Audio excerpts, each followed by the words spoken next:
Hey everyone, and welcome to a little Final Fantasy trading card game talk. Today I'm lucky enough to be joined by David White Mage Nunez. I'm sure you know him if you've heard of or even seen any competitive events. He's usually everyone's favorite judge to go to. So, Mr. White Mage, how are you doing today? I'm doing absolutely fantastic. How are you doing, Travis? I'm doing all right. I actually started a brand new job today, so yeah, I'm kind of like all that's mentally in my head, but I'm happy to come back and talk about cards. And normally I have a singular topic that I want to get to when I do these interviews, but today we're just going to free flow. We're just going to talk about basically anything we want to. So, yeah, I know you wanted to mention the rule book and how, that's gotten plenty of complaints. We get a lot of Twitter rulings, and recently Kageyama said on Twitter that they were going to update the rule book, hopefully, in the near future. Yeah, so Kageyama made a. Let me look up the tweet as I'm doing this. But he did post on Twitter, the new mechanics interact with the rules in the book. It makes it a little hard to use the rule book as a resource. Now he didn't say specifically new mechanics. Like there's, I don't think that there's like a new mechanic in Opus 16 that breaks the rule book. But like multi-element cards, so like the rulebook says you can only overpay for a card by 1, but multi-element cards you can overpay by 2. Yeah. And that's something that they had to change. So it's little things like that I believe is going to be updated. If I was in charge of the rulebook, I would make a lot of really serious updates. And if I was going to do like a rulebook 2.0, which is kind of what he said he's gonna do, there's quite a bit of things that definitely need some attention.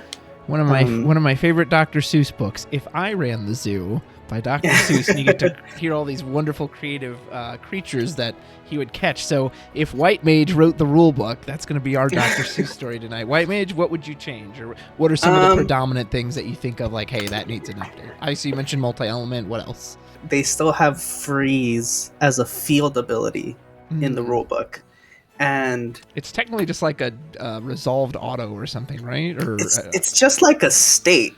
Yeah, because you can't remove freeze. There's nothing in the game that says like unfreeze a character. But the way it's written, it says that freeze is a field ability, which implies it could be blanked with things that make cards lose their abilities.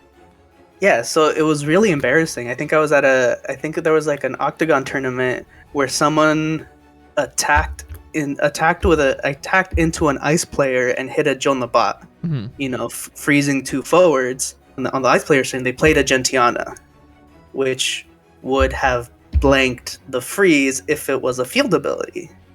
And of course, it was an interaction, so they called over a judge, and I was like, yeah, it's a field ability.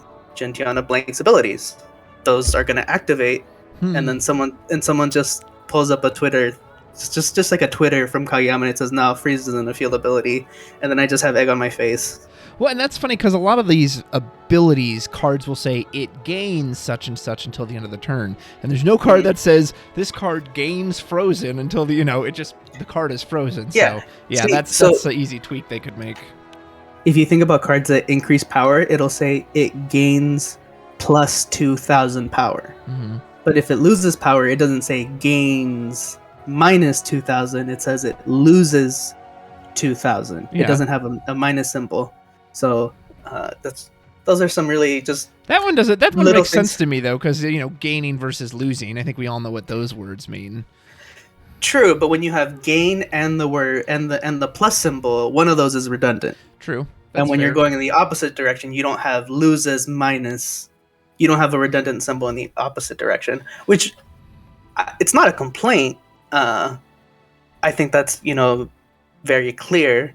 It's just that sometimes you get some redundancies that way when you have like gain whatever. And I think the game's a little redundant in general, and that's something I wish they would improve upon. For example, if I say damage in Final Fantasy, what am I referring to? It could be the damage you take as a life source. It could be the damage a forward takes. It could be a keyword. It could be the new keyword, the new field ability. Yeah, like, so what if I say crystal? You know, obviously there's a new crystal mechanic. We call a lot of things crystal. There's crystal points. So I do think they overuse terms and words a bit. I wish there was some way to differentiate that. Teaching newer players something that a lot of them...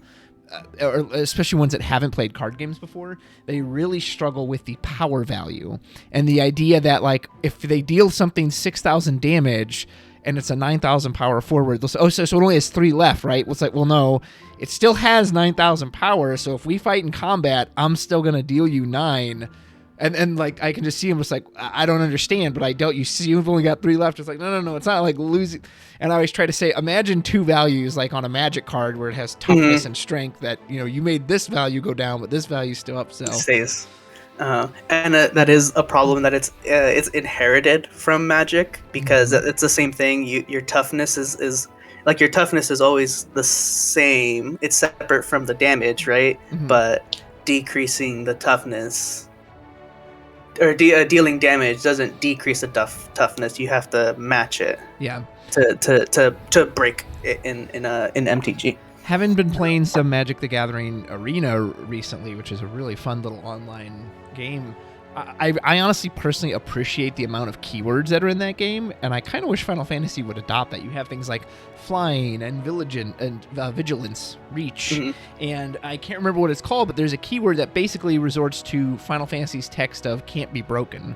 So instead of having to write on a card can't be broken until the end of the, just say, you know, keyword indestructible, or keyword, you know, we've got keywords like haste, keyword stop, keyword, you know, Isuna, or whatever the effect is. I kind of wish we would adopt more of those, because Eureka mentioned this when we were doing a review, and I hadn't ever thought about it till he said it, and I've kind of looked at it more and more as I look at some of these cards, that he said sometimes I feel like they actually wanted to have a different effect on certain cards, but they legit run out of room.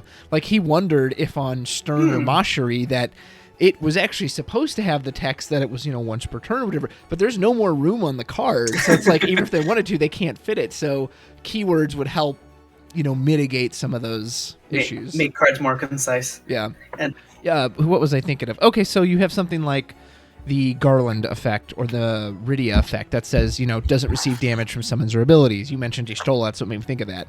Instead of writing that out on a card each time, you know, Rydia does not receive, you could just put protect on it, or shell. There you go. Keyword shell, doesn't receive, you know, damage from summons or abilities. But yeah, so for me, I definitely wouldn't mind seeing new keywords. Is there anything else that really sticks out to you as far as, you know, especially as like in a broad sense? Of course, there's certain cards like Go-Go which are naturally going to be complicated just because of what they apply. You know, I don't think there's like an easy way to solve those, but are there maybe more broad rules that you think could use some cleaning? I think the minwoo ability. I think the minwoo ability would be a pretty cool keyword. Yeah. Cure, again, protect. That could be protect. Shell could be that doesn't receive damage from summons or abilities. Protect could be it falls off after. Thematically speaking, I don't really have a good way of like quantify. Like I couldn't give it like a good thematic, but the minwoo ability seems like something that is going to appear in a lot of cards. And is like I think we have the Opus 14 Barrett that has that text on it.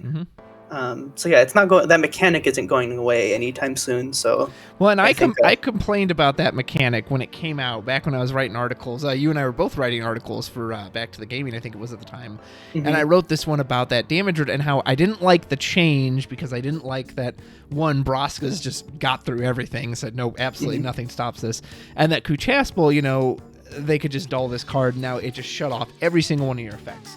And my issue with that was that it kind of flipped it on its head because some people said, well, because of Minwoo, Y'shtola, fire can't get through these cards. It's like, okay, but now you flipped it, and now these cards do nothing, and you can't cast a Leviathan, you can't have any form of protection. And you pointed out something very interesting, too, is that even after that clarification, they continued to print cards that still read the old way, like the Opus 12 Legend Y'shtola. It doesn't say... if she's dealt damage less than her power, reduce it to 0. It says she doesn't receive damage less than her power. So it's kind of funny they would make that rule clarification and then continue to write the cards in the old style anyway. So Absolutely. How's Opus 15 treating you? I've been playing in your Cure series. This man runs a wonderful little webcam league called the Cure series. Check it out if you haven't heard of it. And I have to admit, it makes me kind of sick the amount of Sky Pirates I see just constantly. Sky Pirates on Sky Pirates match. And I don't know, for me, Opus 15 has been kind of weird because, you know, no one liked 14. Or I shouldn't say no one liked, but everyone was clearly burnt out off of 14. They announced these bans near the start of 15, which renewed interest, I felt like, for maybe a week. And then, I don't know, maybe it's just me. Maybe other people are really digging 15. And the thing is, I'm glad it's a weaker set overall. Like, I didn't want to see the power keep getting pushed up. But this is, again, one of the other downsides of power creep is that, well, now everything just seems weak by comparison because you pushed and pushed and pushed. And the crystal mechanic in general, my feelings haven't really changed on it. Like, there's some cards that I think use it well. Robel is one. You and I played a lot of matches the other night with him. But we discussed this in those matches that it's still so inconsistent right now just because there's so very few crystal generators that sometimes you'll see the Robel first and you won't see the backups that give him crystals, or vice versa. You'll see these crystal backups and then you never draw the cards that actually use them. So overall, I'm kind of just on the mechanic, but of course maybe it'll get stronger in the future. How are you feeling about 15 right now? So obviously, the crystal mechanic, I think they've made it clear that it's not complete, right? Yeah. Like multi-element cards were a trilogy of a set, and I think they explicitly said at one point that the crystal mechanic was going to be a trilogy set. So the crystal mechanic, if it feels bad now, it would be inaccurate to judge it as a whole just based on this set. We would have to wait until Opus, 17 to like give the crystal mechanic as a mechanic a complete grade. So I'm holding my opinions on the crystal mechanic as of right now. Like you mentioned, Roble is really the only thing that you really want to use crystals for. I can't think. I've heard a lot of buzz about the water crystal stuff, like with Lena, but maybe I just haven't personally seen it. Like I don't know. Like I guess it's one of those things that, as I've played the card game, and I'm sure other card games are like this too, consistency will always win out versus a high roll. Are you going to put in the effort for those crystals when you can just play Sky Pirates and it just works? Or you can just play this meta deck and it just works, and you don't have to, well, I hope I get the crystals and I hope I see the cards line up. I mean, I think Lena's definitely, like, if we think about the cards that you want to spend crystals on, you have Roble, and then you have Lena, and I think Lady Lilith. And I think that's about it. Yeah. And I can't really think of anything else I'd really want to spend the crystals on. I know Kane doesn't spend the crystals, so but he still needs them. Yeah, he still needs them. So maybe Kane, but Kane is I'm grasping for straws with Kane. And then Lena does a lot, but it's not always what you want to be doing. Hot take prediction, do you think they'll release anything that allows your opponent to mess with the number of crystals you have? Because currently they're protected. There's nothing your opponent can do to make you lose the crystals. Do you think they'll come out with something that interferes with that? No, I don't think they're gonna do anything that like breaks your opponent crystals or steals your opponent crystals. I have to put a card in my deck specifically to counter crystals, and I don't even know if my opponent's playing crystals. Yeah. So I'm already playing a bad card. I'm playing a card that won't win. Will do virtually nothing in a lot of matchups, and then it feels bad It feels bad if I generate a crystal and then my opponent steals it. Like there's no situation where someone feels good by putting in a card in their deck that breaks or steals crystals. It's just like I feel like it's not. I think it's card design that's not conducive to fun play, enjoying the game. Yeah. So I don't think they're gonna produce crystal steal or crystal breaking mechanics. All right. So I could be wrong. I have a little topic that I'm curious to hear what your thoughts are on this, and it will tie into Opus 15 and Sky Pirates in particular, as well as kind of Stern and Mashri and those cards. And I was thinking about the different types of abilities in the game, right? And we have 4 different types. We have field abilities, which are just passive effects that are always on. Mm-hmm. Auto abilities that trigger a certain time or condition. Action abilities, which can be triggered anytime that person has priority. They usually have a cost of some sort. And then special abilities, which, those are the least common, always require... They're action abilities with a special cost. Exactly, yeah. That's a perfect way to put it. So, James Greaves wrote this great article way back in, I think, Opus 8 or 9 about the importance of impact. And he talked about, to him, the most impactful cards are cards with good enter the field effects, ETBs, enter the battlefield.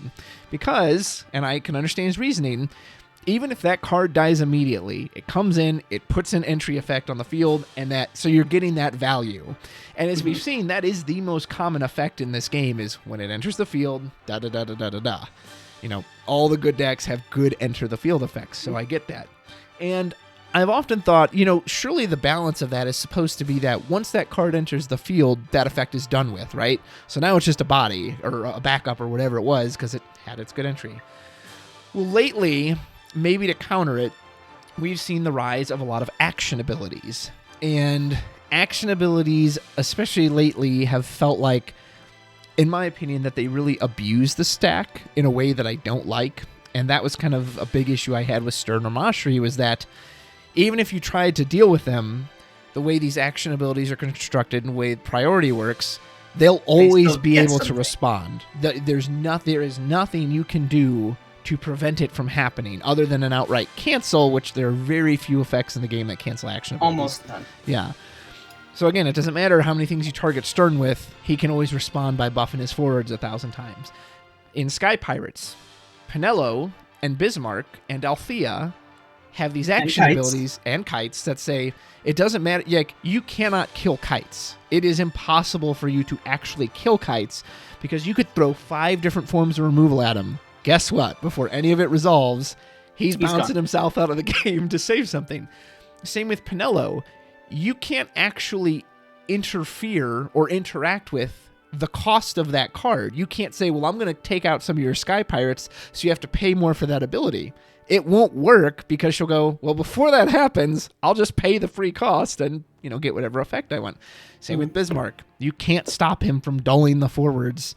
And I think that's what makes those effects very frustrating. And again, lately it just seems so many of them not only are very cheap, but do really strong effects. And so I don't know, do we need, I don't know if you feel the same about that, but I'm wondering, how do you deal with that? Do you print less of them? Do you make them more costly? Do you have more cancels? Do you have more things that say, no, cancel that effect? You can't just, Penelo for free.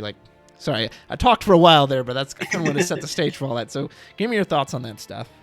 So I think you hit the nail on the head when you mentioned that they're free, right? So we've had action abilities since the very beginning of the game, but they've all had, for the most part, the strongest ones have always had that dull icon on there. Yeah, and that's the dull icon is really what lets the game make strong action abilities balanced, right? Because comes in and it can't do it until next turn, or until you give it haste. The cost of it is built in to wait. But then we have Stern, which doesn't have to wait.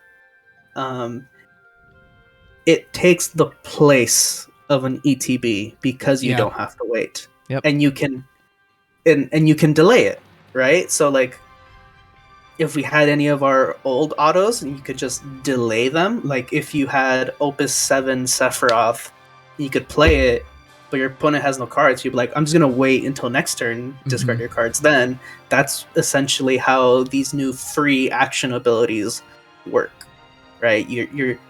They're the same as these ETBs, you just delay them to when you want them to be. Yeah. And then you have things like Penelo, which on the surface it seems like it's not always going to be free, but you're always gonna use it when it's free or basically free. So that or you get... 1. I don't think I've seen someone pay more than 1 for that. It's usually 1 or 0. I've seen people pay 2. Oh man, You know? that's good. So they actually traded even on the card they drew. Yeah, Impressive. I had a dead backup, so I discarded it to pay for the ability and get a new card. Well, and so I've played a lot of my first deck tech I did for this Opus was easily the deck I've enjoyed the most and was most excited about, and it was Ice Discard, the return of discard using Were Eye. I love this deck. It's really fun, and surprisingly, at least in the Cure series, it's gone toe to toe with both Sky Pirates and the Twins. Like, I was surprised it was, but turns out the old adage is true that it doesn't matter how good your cards are, if you don't have any in hand, you can't use them. So, but, and again, I know Were Eye and Pinello, you shouldn't compare cards 1-to-1, but it just kind of got me thinking about a lot of these abilities in general, and that so many of these effects, they're just making free. And again, so I've got this backup Were Eye, which doesn't do anything on entry, and requires me to make them discard a card to, at the end of the turn, get back value. But it only counts on my turn. I can't do it on their turn, which is funny because there's not really even many discard effects that make them discard on their turn. So very few. So you really even have to work to get that to go. And then the way discard works, sometimes you can't trigger it because sometimes you get their hand empty. Okay, well, there's nothing to discard if they have their hand. And it still requires me to force a discard effect every turn to trigger Were Eye, which is why the new Orphan is so good.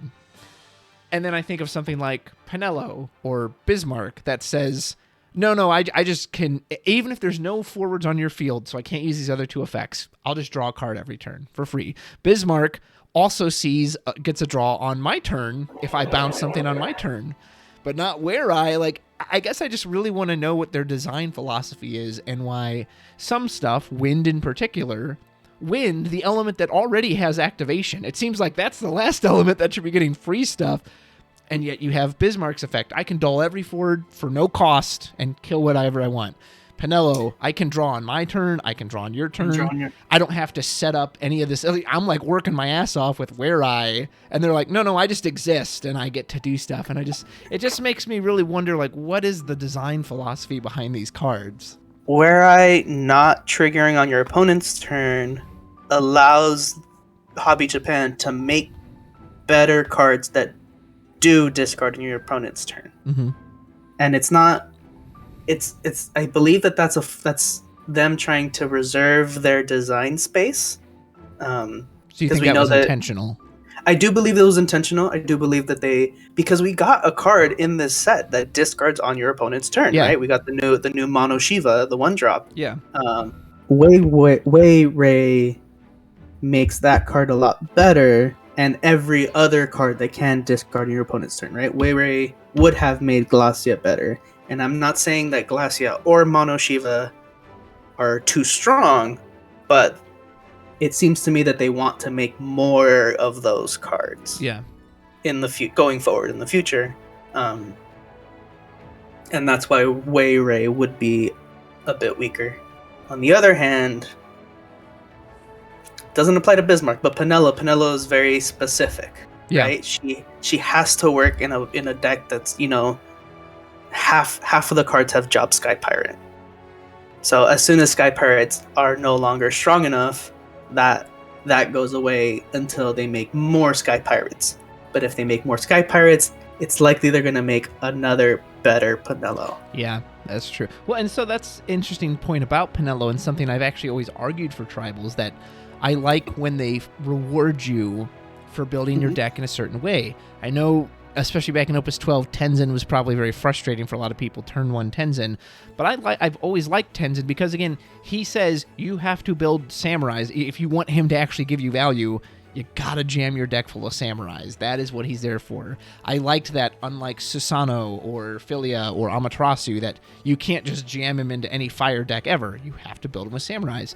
So I like that they designed Pinello with that idea that you gotta build her in a deck with Sky Pirates. I think they just went overboard because, one, she's a 2-cost, so she can be revived off Balthier. She can be searched out of the deck by Vaughn. That is huge. Anytime you have a card that literally can rip a card from the deck and play it right to the field is just like crazy. And then again, having the, as Matisky put it, the neutral effect of her drawing a card made it so that she never has a bad situation. At worst, she just gets you another card in hand. So I think in that case, they just overtuned her too much. Like, if you take away the card draw, I think she'd be way easier to deal with. True, but if you take away the card draw, I think you might be playing a different Penelo then. Yeah, it's possible. Well, and see, that was another thing too with that tribal is that, and it's funny because Sky Pirates were, irrelevant till basically this Opus, but they pushed them so much, and then they get Philo, who is the cleanest way you could do color fixing. It's not it doesn't clash with one of the primary names. Like, no one really used the Philo forward, maybe only just for numbers. So the name is great. It not only color fixes itself, it gives Tomage and Friend, and it's a 2-cost that can be pulled right out of the deck with the Vaughn. Like, I guess I just want to see consistency that if Sky Pirates are going to get that treatment, can Cadets get that? Can Scions get something like that? If Wind is going to have the Nordstalin Crystal Chronicles package, and Water's going to have Sarah and everything, can Ice or Lightning get one of those? Like, I don't know. It just feels very inconsistent. Like, and again, Wind Water always seems to get a big old push. I don't know if they just love those elements or what it is, but so kind of touching on them too, and this goes in with the action abilities, because again, I'm just talking about Opus 15 action abilities, is this twin set, which is really funny because I think when everyone just saw Palom, we're all just kind of like, I don't know, he doesn't seem that great. And then Porum comes out, and you're like, oh, well, Porum's just great on her own. And then people realize, oh, if you do the aggro stuff, you can do them together. Just slap them both down turn 1. Again, I had to play against it with my Ice deck, and it was just like, I can't do anything. So, like, Orphan is a dead card because before I go to combat, it's like, all right, well, blank your Orphan. Blink. Okay, so, and again, there's no cost to that effect. Just once per turn, your turn and mine, I'll just turn off any of your 5 or less threats. Just like, damn it. And again, God help you if they get 3 counters on them apiece. They'll solo anything. I'll just deal with anything you put out there. And I know, unless it's, of course, some insane, really high cost at forward. But yeah, I don't know. It's just for me that maybe that's another reason I just haven't been super into Opus 15 is just these just frustrating effects that, again, it doesn't feel like you can do anything about that. Porum and Palom, I guess your easiest answer is to try to kill them before you have a forward down. But if you have a forward down, it's always going to get blasted or nuked before, it goes off. So I haven't had an issue at all with Palom and Porum. Mostly with your deck. My deck choices. Absolutely. So for anybody out there watching, I've had this pet deck since Opus, I want to say 11. It's a Fire Lightning with the 4-drop backup Mutsuki. And it's just Mutsuki abuse. Every card that says break is now refunded by 1. Any of your lightning cards that refer to something being damaged is now enabled. Kind of like how Cactuar enabled Dataluma and stuff like that, but Fire Lightning instead of Earthwind. And yeah, there's a lot of I have a ton of effects that say break a 2-drop. Yeah. Well, and 2-drops have become so prominent in these last. So I played against that deck. It was the opposite of whatever fun is. So it's a good. Yeah. It is a good answer to Palom and Porum. And then, there's something I was talking with Matisky about this the other day, and kind of going in with rules and all that jazz. He mentioned, and maybe Magic has this. Maybe this is where he got it from. He said, "I wish there were certain effects or things you just couldn't mess with in the game," and I agree with him on that. So, for example, Opus 8 7 CP Arden, who says Arden can't be broken. I don't think you should be able to remove that effect. You shouldn't be able to go, well, 1 CP Kuchulain, now I can just kill him like normal. Like, that's his whole shtick. He should just be, no, you can't break him. You can dole him out of the way, you can bounce him, you can do all these other ways, you can turn him invisible by sacking a character. You can't break that guy. And when I was playing Kingsglaive the other day, it's just, this interaction just feels wrong. So they target Regis with something, whatever, okay? Or they target Regis and whoever, so, okay, I'm going to sack a Kingsglaive. I'm going to Amaterasu your protection effect. Because it's an auto ability. So they can cancel it. And it's just like, really? It is an auto. The whole point of this is for me to get rid of something to protect him. Like, really? Really? Like, it just, again, stuff like that just feels wrong. The fact that with Neo X Death, And not that I know we're not supposed to love Neo X Death or anything, but it still feels like the point of that card is that if you pick him, you get punished. It's kind of crazy that you can go, I'll pick him, Amaterasu auto ability, now he dies, and I don't lose. It's just like, really? But that's like the whole point of the card. Or my favorite example, which I've used with you before, Thanos, who was supposed to be, no, I absorb everything and I cancel it. Well, I'm going to cancel the fact that you can cancel my stuff. So, like, those are just examples of auto abilities. And I mentioned this before with ninjas and edge. Like, I wish counters... Like, I don't know how you would phrase it, just a field effect or whatever. Like, when when a ninja enters, edge just gets a counter. That's not a trigger. That's not it puts it on the stack. So now I'll kill your edge because you played a backup ninja. It's just a counter. Like, same with Lednar. It's absurd that Lednar's whole thing is like, you can't break me. Well, guess what? Before you can be unbroken, before you get your Amaterasu, you die. Like, that's something I would clean up. So, actually, I don't think you have a problem with the mechanics. I think you just don't like Amaterasu. Well, I did. I complained about that in my Matiski video about the bans because, and again, on one hand, the game needed a card like that, right? Because auto abilities are so rampant and they're everywhere. So you needed something besides Y'shtola. So on one hand, I like that, but there is also this feeling of it just kind of takes over the game. And in past games, when it's like, I'm just going to play my cards, do my effects, every time you're playing anything against a fire deck now, would you like to respond? And what you're actually asking is, do you have Amaterasu for this? Yeah. So, yeah, I don't know. I'm like, I don't know how to feel about that card, because on one hand, I do think it's necessary. On the other hand, I think it's really oppressive. So I think I like your example with Lednar, because we know that Hobby Japan used to play Magic. A lot of the makers are ex-Magic players, and Magic has a way that it's written that doesn't go on the stack, right? So, really?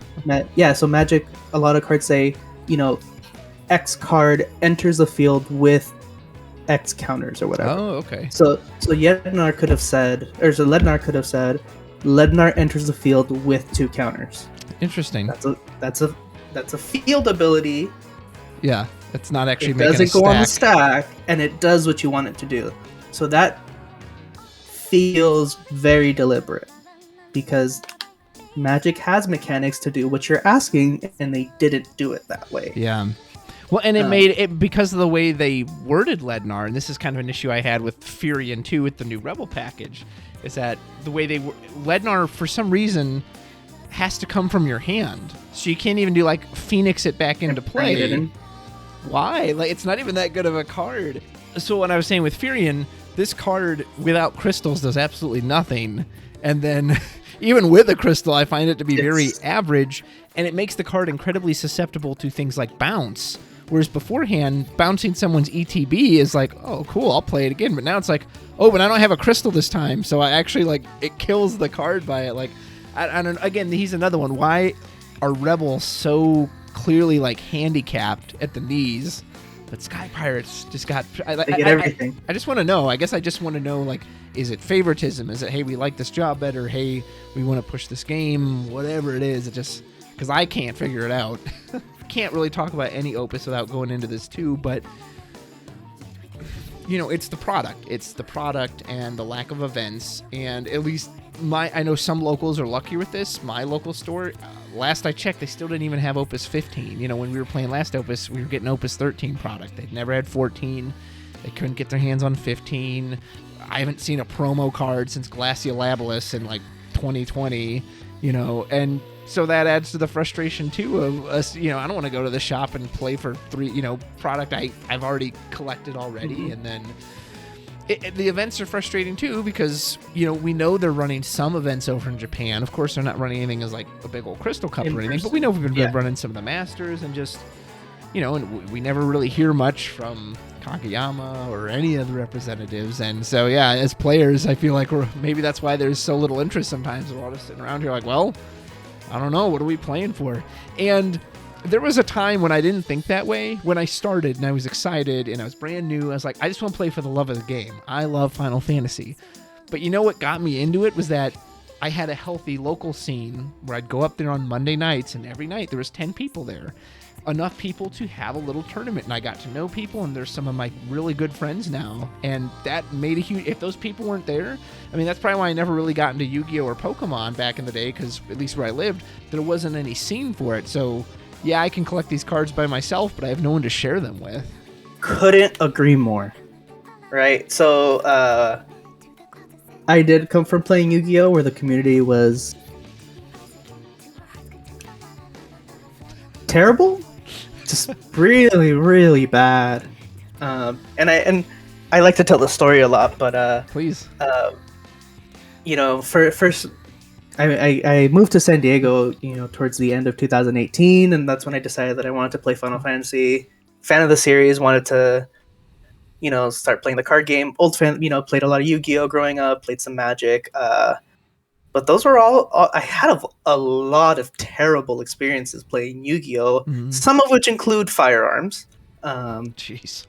But like I showed up to this Final Fantasy event, and this group welcomed me with open arms, and there was the Brave XVS convention happening, in Los Angeles, roughly 2-3 hours away, and just one of the guys that was here decided to just go, and he comes up to me. He's like, "Hey, do you want to go to this event with me over the weekend?" And I was just like stunned, like, I don't know you. Why do I like?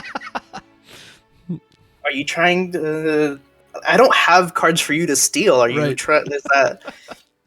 And I go to this event, and I meet all these faces that I didn't know were like Worlds players. We had like Arvin and RB was there, and we like, all these faces that I was brand new, and I came from Yu-Gi-Oh, where it was like, all right, don't let anybody touch your things, and keep everything by your side and hold it, and if go with friends, never detach from your friends. And I remember at the end of the first night of the Brave XVS convention, just this guy just stands up in the middle of the room and is like, "I'm gonna go eat Korean barbecue. Who wants to come with me?" And shocked, I'm like, "I don't know you. Why am I? Right. I'm not gonna go somewhere. I'm not leaving this building with you. What are you talking about?" But then 10 to 15 people are like, "Yeah, I'm in. I'll go." And then the friends that I came with are like, "Yeah, we're gonna go eat with him." And little did I know that was Matt Okamoto, and nice. We had like this just amazing time. There was like party of like 25 at this like one small like Gen barbecue chain, and that really put everything in perspective for how great the Final Fantasy community is. And I haven't had bad experiences since then. I can't think of an experience that is awful enough to make me want to stop playing for a day. Yeah. I recently picked up Digimon. Nice.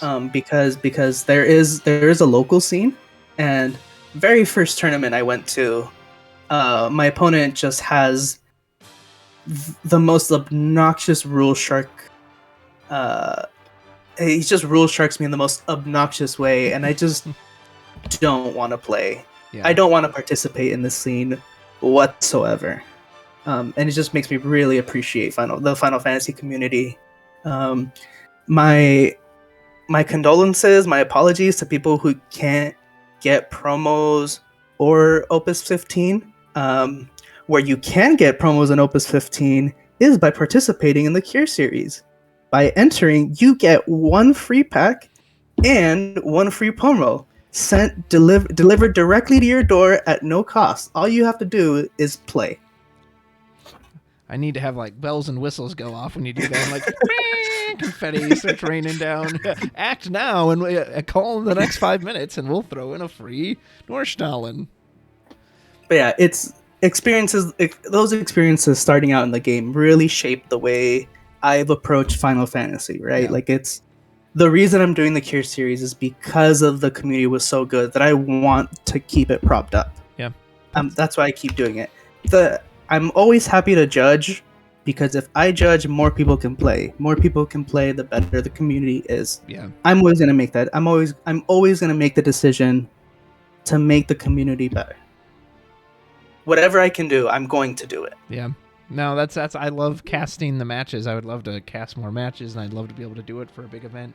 And it's a game I love, and it's a game I enjoy playing. But also, when I'm not having fun, I don't want to force myself into it. And I think that's something that's felt so lackluster in Opus 15 and made Opus 14 so frustrating. Is kind of what we were talking about with these action abilities and just the uninteractability. I remember Alex Hancock's wrote in an article that that was he's like, that's my favorite part of the game. That's why I play Final Fantasy, is because of the interactability. And who doesn't love a good back and forth match where both players are on 5 damage, 6 damage? Oh man, who's gonna pull it out? That's fun. Those are exhilarating. Those are the kind of matches that even when I lose, and I love to win, it hurts when I lose, I can accept it. I'm like, all right, I did my best. I gave it a good shot. Unlike Opus 14, where it's, hey, Doga, Ursula, Sophie, you're dead in 3 turns. Stern Leonis hit the board, you're dead.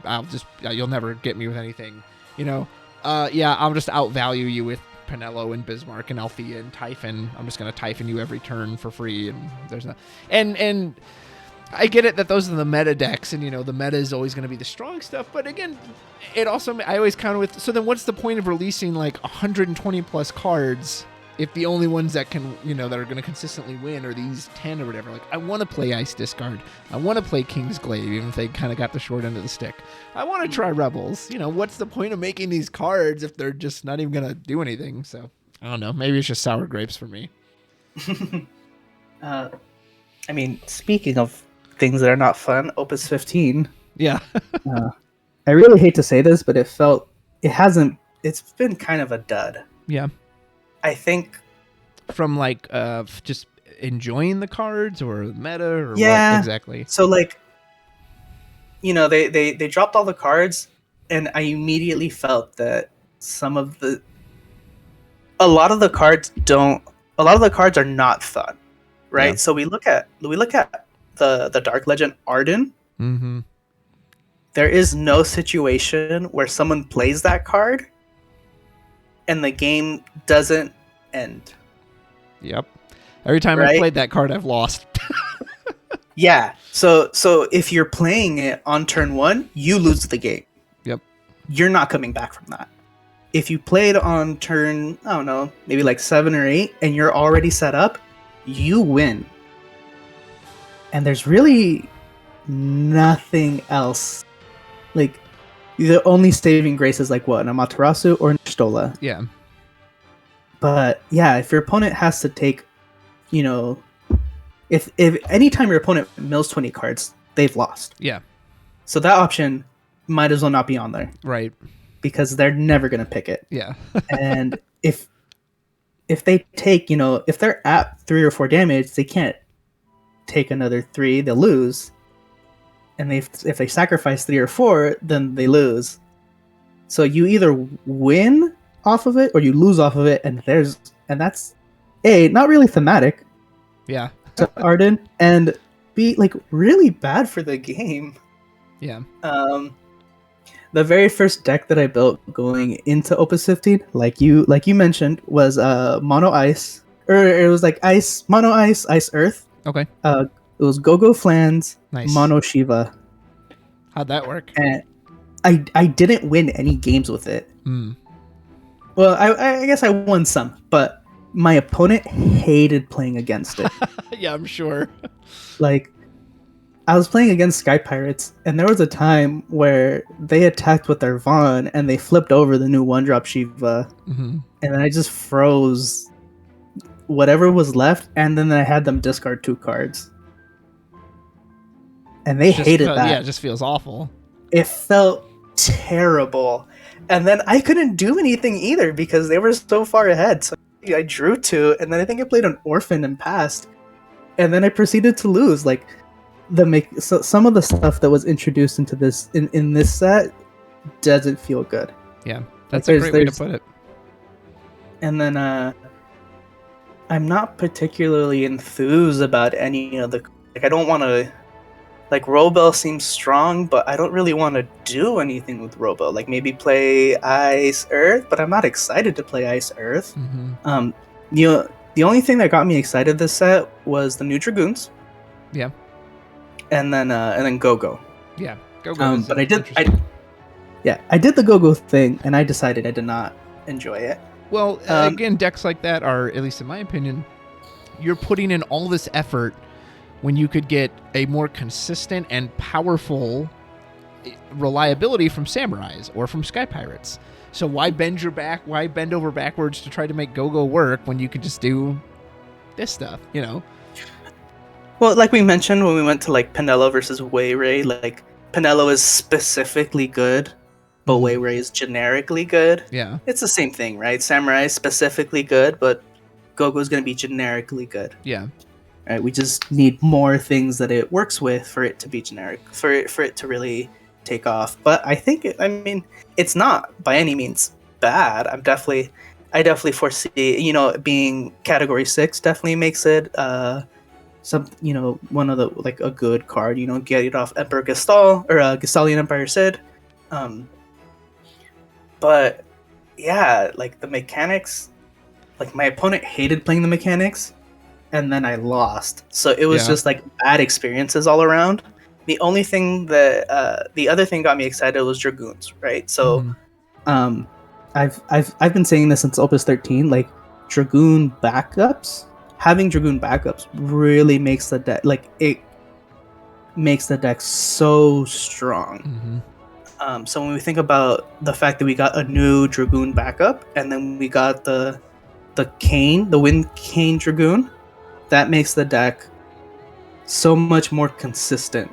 And everybody talks about the Legend Cane, the new Wind Cane, but you don't cast Cane. You discard that Cane to pay for the backup Dragoon. You're playing 3 of each, but you're not playing the backup Dragoon for Cane. You're playing Cane for the backup. Which is so funny. Because the backup supports the forwards so much, but no, I'm not running any cards that spend the crystal. I'm not even. I don't think I've ever. There. Yeah, I don't think I've ever casted Cane. Let me rephrase that. I've casted him a couple times. I don't think I've ever gotten his effect. I don't think I've ever attacked with Cane. Yeah, I don't think I've ever attacked with Cane and gotten the effect. Well, and I think. Oh, please continue. Oh, I think it's amazing that he's an EX burst. Yeah. Because, I mean, that feels amazing every time. But yeah, turning him into a backup Dragoon has been absolutely amazing. I absolutely love it. That's all I've used him for. He's one of those cards that if he didn't have any EX burst, I don't think I'd even touch him. Like, I think that's the reason it'll often take me over to playing him. 2 things that also just kind of got shafted this Opus, and I think you really hit the nail on the head with stuff that, regardless of its power level, it's just not fun. Like, it's just not enjoyable. One is Ultros. I've tried many different forms of an Ultros deck. You tested against me too. And he's just, as a concept, he doesn't work. You know, any deck that's going to require you to run 12 of the same name inherently has a huge flaw in it. And then, like, the new Ultros can only do his effect 1 off himself if you get lucky, or 2 off the legend. Like, he doesn't even synergize with all the Ultroses. And then I think category 15 in general got really shafted this set. Like, this is Opus 15, but like the Luna Freya is useless without the Noctis. I don't know why they put the she can't attack or block on there. And she's another one that her timing is so specific with the way that entry trigger works. I really wish there was some kind of delayed ability that says, no. If Noctis comes in later, she can still protect him. No, you have to have Noctis first, then Luna Freya's got to come down. You have all the Kingsglaive, which is the least. People can play 15 and never know who the Kingsglaive are because it's a completely separate thing. But I think they missed the boat with them too, in that Crow is the only Kingsglaive that gets you her effect when she's used for Regis's ability. Whereas all these other ones, you have to pick. You have to pick either their effect or you have to pick Regis's effect. Big missed opportunity there. And then I complained about this when the cards got revealed. Like, why is there no Gladiolus, Ignis, and Prompto? But you know who we did get? We got a second Furion in Earth. I was baffled when I saw that. I was like, what? So you don't put in the 3 main characters of 15 next to Noctis, but you will put in another copy of Furion that's just a crappy common. Like, it's decisions like that just make me wonder, like, how are they choosing which cards to pick and ignore? Like, I just don't get it. Oh, man. Well, so I want to talk about one last thing. So we're talking about Opus 15 and certain frustrations, and I hope some people will join me on this soapbox, and maybe David will try to knock me off it. Man, I will never forget. there is a thread on Reddit, in the very small Reddit forum that FFTCG has. This was maybe 2 years ago. And someone asked, what's your least favorite part of the game? And someone said EX bursts. And, they said it's just luck, and I don't like that. It's just pure blind luck. And at the time I defended them. I said, the reason I like EX bursts was threefold. One, when you take a point of damage, you're 1 point closer to losing. You're one less card in your deck, so you're that closer to decking out. And 3, you just lost whatever that card was. If you had a 1 copy of whatever and it hits damage, it's gone now. Larson notwithstanding.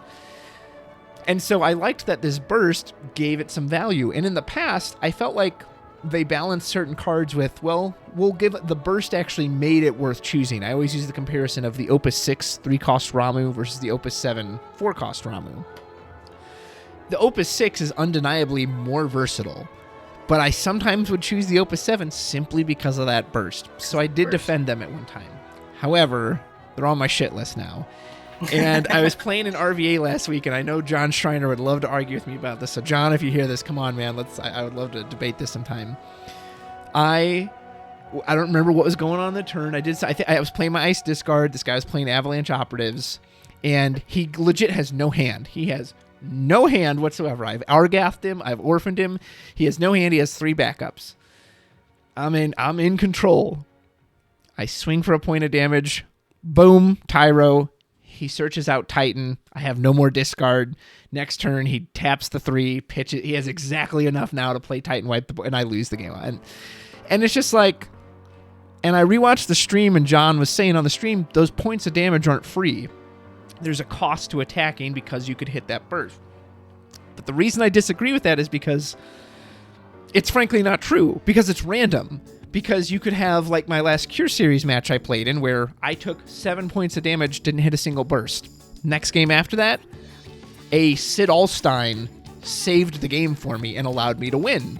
And of course, I was happy because I was on the receiving end of the benefit, but I'm sure my opponent didn't enjoy that. That crap, Sid Alstein just killed. How often does that happen?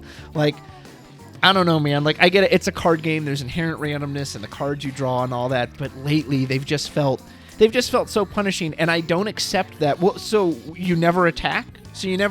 Like, is that... First of all, that's not a strategy, because inherently, at one point or another, and John even said this on the stream, one deck will be the aggressor, and one deck will be the defender. As the aggressor, if you're playing an aggro deck, you have to attack. An aggro deck cannot sit there and afford to build up. The control deck is always going to beat them. You have to attack. And even if I grant you that point and we walk with you to that pier, is that the kind of game you want where no one's attacking each other? We're all just sitting in our hands because everyone's deathly afraid of an EX burst? Like, I don't want to see it go away as a mechanic, because there is a genuine excitement in, if there was no burst, I have 3 forwards, you have 1 blocker, you're on 5 damage, I'm going to win. Whereas with the burst, it's like, this could save me. Holy crap, it's Sid Alstein. There is something to that moment. But man, it's also incredibly deflating when it's just like, oh, I now just lost for nothing. So please tell me your thoughts. So I can fix it. Oh, can you please? Oh, yeah. Well, we got the solution, folks. This is something that I've actually felt the entire time I've been playing Final Fantasy. So on pins and needles. When you're so just like John said, within the first few turns, you're going to find out who's the aggressor, and you're going to find out who's the and then the aggressor is going to try to do their best to kill you as fast as possible. Mm-hmm. And aggressive decks, like you said, they can't afford to not attack. That's actually how they win. Not actually by dealing points of damage. It's just that when they set you to 5 or 6 damage, you can't take damage anymore. Right. So you have to make bad plays so that you don't lose. And they leverage that to defeat you. And there's nothing wrong with that. It's not my particular style of gameplay, but that's something that is a genuine that is a genuine way to play the game. I like to be the defender. I like to build backups and then kill everything my opponent has. Mm-hmm. Therefore, when I do that, when I get set to 5 and then I stabilize and I declare an attack and I have 5 damage, no burst, and then I attack, and they hit that first point of damage, and it's a burst that loses me the game, that always feels bad. Mm-hmm.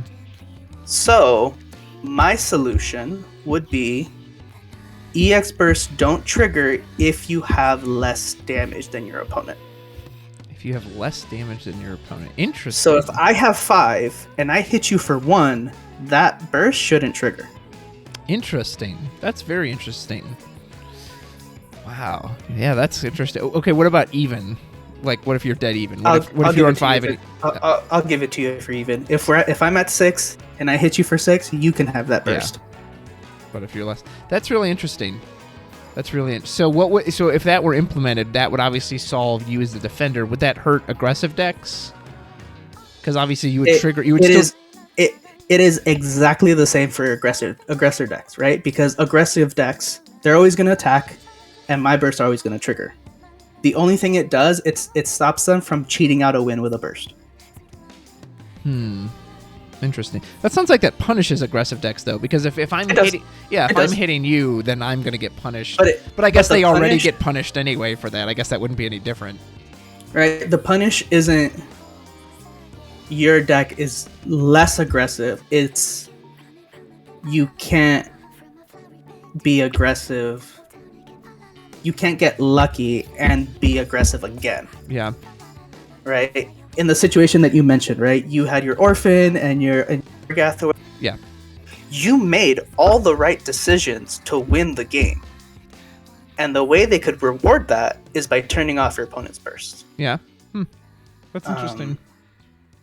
It does fundamentally change the game, and it would. A lot of people would play more control. I don't expect that to happen, but I would really enjoy it if that happened. I don't think it's going to happen. I would, but another solution is also similar to the action abilities. You could just make more cards that turn off bursts. Because currently the only thing is like what? Shadow Lord and Opus 1 X-Death? Well, there's the Opus 5 Wool. But he only turns off the targeted ones. So like if they hit Tyro, they'll still searching out that Titan or that board wipe or whatever. True, but at the time that's what you ran it for. Yeah. That was its purpose, and that's how he was used. But like I mentioned before, with like the crystal breaking and crystal stealing mechanics, you're playing a card. Like if my opponent, a lot of my decks don't have very many bursts. Mm-hmm. So if you're playing against someone who doesn't have very many bursts, then you're building in effects that kind of really suck into your deck, just so that you hope they might be good in a small percentage. Yeah. It's either that or you just give it to a lot of things and you just like nullify the EX work mechanic as a whole. It's not in a good, but they're not in a good position to like let's say like every legend from here on out turns off bursts. Mm-hmm. Like that would not be like, you'd either stop playing bursts or those cards are just like they're too weak. I wonder if they could do something like the blue element in Magic, which I think is that the control one. I'm not super familiar with Magic, but I hear a lot of blue players have like counter spells and stuff. And again, part of me, I don't want this game to get like so counter heavy. Well, I cancel that. Well, I cancel that. I cancel that. I can't. But again, that seems like that could be something that goes in ice as a control mechanic. I'm gonna freeze your bursts. I'm gonna just turn them off. You don't get to do it when this forward is in the field or whatever. And like. And that's another thing too. Again, seeing this Orphan or these other ice cards where they have so many conditions, like the backup Kazuza. John was talking about it because I played it on stream, and like you got to dull it, you got to break it, you got to pay another ICP. It breaks a forward, but then you can only use it if they discard. Like I don't know. It's just how can something that has so many conditions compete with cards like Pinello or Business? Like, no, I just do it by existing. By existing, I get this free value. Like Ice just hasn't been good in a while. Yeah. It's just in a really weird spot. And I can say that it's really hard to make effects that punish other effects, right? So if we think about Opus 8, right? Earthwind Dataluma was everywhere. Yeah. Everybody's playing Earthwind Dataluma. So they said, we're going to print Veritas. Veritas kills Dataluma. Without therefore, triggering. Yeah. Yeah, it's a clean answer to Dataluma. Therefore, Earthwind Dataluma will see less play, but then Earthwind just started playing Veritas in it. Yeah. Like, and everyone started playing Veritas. Oh, I can put this in any deck ever? Cool, thanks. Well, that was the idea. Like the effect is strong, but it's generically good, but it's also specifically good against a specific deck. Yeah. But there was no way to make Earthwind Dataluma not use it, so it just made Earthwind Dataluma good, and then everybody started playing Earthwind Dataluma with Veritas. So the only answer ended up being ban Dataluma. Yeah. So two more thoughts for me, and as we probably get close to wrapping up here. So one was that going back to keywords, I wouldn't mind seeing some kind of keyword that denotes a mono effect. That, you know, keyword can be called color or rainbow or frost or whatever you want to call it. And because the thing is, it'd be way too much text to write this out. Basically, what I want a keyword to say is that this card has to be played in mono. And I mean has to be. So, for example, Kefka says you can only use this effect if you control 5 ice backups. It would be nice to have cards that a really, really strong ice card that's way above curve, but it has this keyword that says this cannot be on the field unless you control only ice cards, or, you know, only ice characters. Something that basically forces you to say you have to play this in mono. And again, it would take too much text to write all that out, however you would word that. So it could just use that keyword. That's something I would like to see. I really like the way they did Kefka, the backup Kefka for the mono triggers, because I don't feel like cards that say, I think if a card said cannot be on the field if you control non-ice characters, I think that's really bad for the game, right? Because not only can you not play other cards, but you can't even play light or dark cards. Well, that's I meant to mention that too.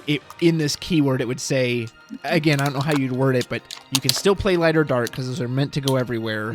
But you have, beyond that, you can't have a fire ice deck. You can't have a multi-elements. You could decide whatever you want to do about that. But that again, you couldn't put all that text onto a card, so that's why you need like a predefined.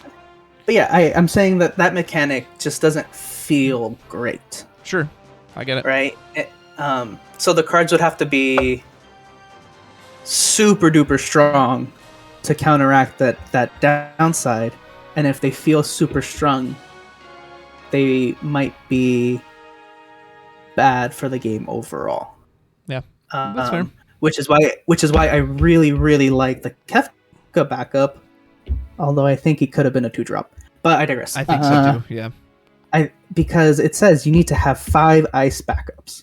If you're playing 5 ice backups, you're not playing another color. Yeah. Right? Your deck's color is heavily influenced by the color of your backups. If you're playing 5 ice backups, you can't play fire. Are you going to discard one Amaterasu to pay for the other Amaterasu? That's just so unrealistic. There is some play with the Moogles, the dual Moogle stuff, but it's so hard to do that it's always worth it. Yeah. It's so hard to do that it's not really going to happen.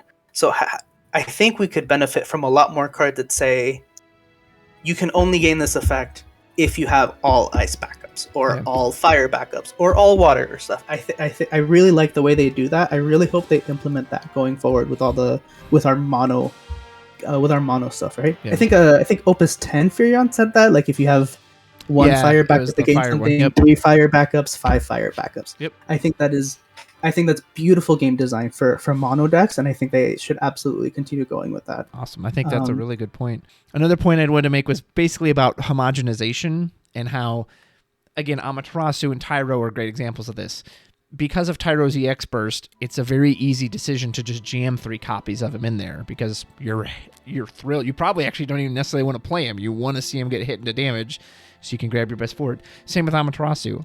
There is no better fire summon you can play at the 3 CP cost than Amaterasu right now. So there's no reason to pick another fire summon over that when you have that option. And that homogenization got me thinking about this final point I make, is that a lot of the things I've said in this video, I've said before. They're nothing new, and I think that ultimately has been my ho-humness with Opus 15, is that I just feel like isn't even much new to say. Like, yep, wind's free reactivation is strong. Althea's still a pain. Bismarck Typhon's absurd. Now they have Sky Pirate. Windwater's strong. Who we've never seen that before. This tribal's done super well. This tribal was given no help. Like, I don't know. So on some, I guess I feel homogenous. I feel that like I have nothing new to say. I don't even. And again, I think that goes in with basically everything we said. There's no new events. There's nothing to talk about on that front. Yeah, Opus 16 will come out, but okay, if it's another 15, that's actually probably good for the game because I don't want to see the power level shoot back up. And yet at the same time, will that be exciting or will it just be, it's just, I don't know. It's been hard to get excited about lately, which bums me out because I love being excited about it. Yeah. I think it might be really sad to say this, but I don't think Opus 15 really did anything. Mm-hmm. Because fair. I think the fact that they banned a few cards, I think that's what really changed everything. Yeah. I mean, I think the only new deck was Sky Pirates. And I mean, the reason I started playing, Fire Lightning, and the reason I started playing Dragoons was because Fenrir stopped seeing play, and that was the huge thing that hurt my decks. And now that card's not seeing play, but that wasn't because Opus 15 came out. That's because Doga got banned and Sophie got limited. So and people say Sky Pirates struggle against aggressive decks. So if those cards were still in existence, would you even see Sky Pirates, or would it be like, no, I'm just going to kick your face in with Chocobos and Doga every turn? Like, yeah, and I judged the light event one more time, and not this past weekend, but the weekend before, and what were the top decks? Right, we had Earth, Wind, Good Stuff. Yep. By Okimoto. We had Fire, Earth 7, which I don't think got stuff from 15. They got everything from basically the 15 starters. However you consider the starter. 14.5. Yeah. And then 14. And then we had Samurais. There was 4 Samurai decks, which, again, they just got a Samurai backup. And another forward, which presents a constant threat. Yeah. They didn't really... 15 didn't do a whole lot as much as the bands did. Yeah, that's a great point. I think you're dead on with that. So, I don't know. I've always said that in the current times, Hobby Japan could, there's no official play, so Hobby Japan could, take a set off of power creep and just make something that's really thematic, make cards that are just true to their characters as opposed to trying to make organized play, because there isn't organized play. But I'm not sure if that's what they were trying to do with Opus 15. At least not intentionally. Yeah. And Opus 15, not that this really matters, but I don't know, as a Final Fantasy fan, I always kind of appreciate, this was the last set that has the same numerical the same number as one of the actual games that are out right now. Who knows when 16 is going to come out? And so I guess that was why I felt especially let down by this one. I was like, oh, this was your last chance till who knows when. Well, no, it is your last chance, because by the time 16 comes out, we're going to be on Opus, whatever. 17 or 18. This was your last chance to do something with that number, and it just felt like they really didn't. And like you said, maybe that's beyond their control. But David, hey man, I always have a great time chatting with you, and I appreciate you coming on and just shooting the breeze with me about some Final Fantasy TCG. Oh, of course, anytime. I love it. I absolutely love our chats. I don't think the audience knows this, but we have quite a bit. We have a few chats. And then halfway in our talks, we're like, we should just be rolling. Why aren't we recording this? We're like, why aren't we just need to record that. So speaking of that, as a closing, if you guys would ever be interested in seeing David and I just kind of stream, and we can do a stream just talking. We could play games, and that way, if you had questions, you could ask us live. They could be fun state of the game questions. David obviously is one of the top judges here, so if you have any ruling questions, that'd be a good chance to do it too. So maybe we'll set something like that up in the future, and let me know if that's something you'd be interested in. And of course, tell us, hey, how are you feeling about Opus 15? How are you feeling about the game in general? Are you more positive than I am? Gosh, I hope so. Are you feeling maybe some of my doom and gloom? I don't know, but let us know. David, thank you again. And hey, of course, we'll see you later. Take care.